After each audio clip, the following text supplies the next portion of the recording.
Hey, welcome to the channel. Sometimes permaculture and agriculture in general needs some time off just for culture.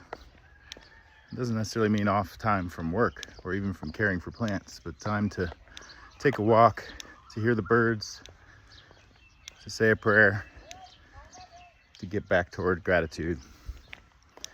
And in my experience, living a plant-based life, whether that's been being a cannabis grower in the long past, or a farm intern before that, or a landscape professional in my career, it's so important to draw from inspiration. And I think a plant-based life offers a healing path.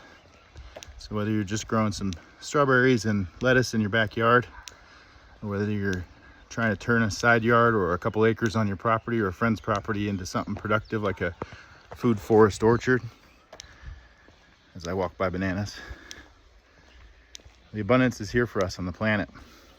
And our ancestors evolved a lot of these crops to do well. So instead of getting the wild fruits that would be the size of your thumb, you might get a banana much, much bigger and much, much tastier.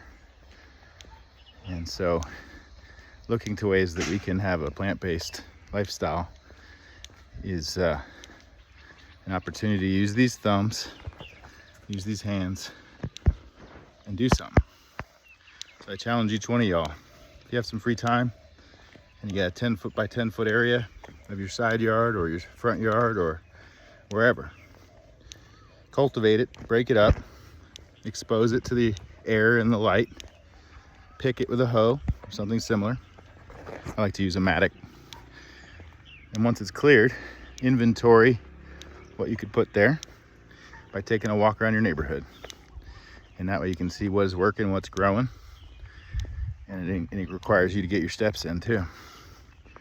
And then you go back and try things out, trial and error, till eventually you have a bunch of relationships, and those relationships are fruitful. You can measure a lot by the fruits of one's labor, and gardening shows you that live and direct every time.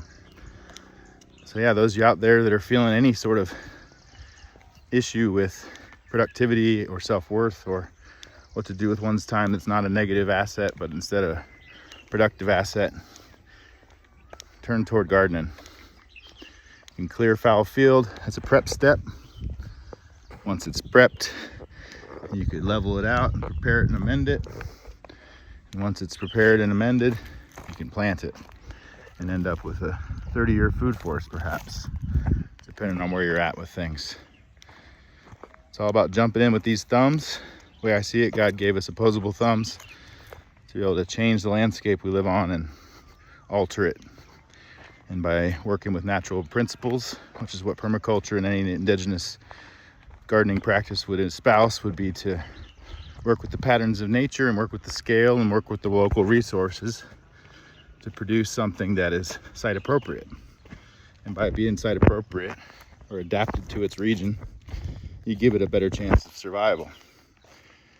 And then by addressing what it needs, sometimes through trial and error of failure, you get better at what does work.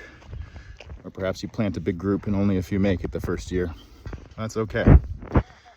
You keep on going, try things new, learn from others, fellowship with others, and keep on learning better ways to do things. Sometimes those gardeners you need to know are right up the road. So take those walks, get those steps in, and when inspired, do some gardening with these old thumbs. Thumbs up.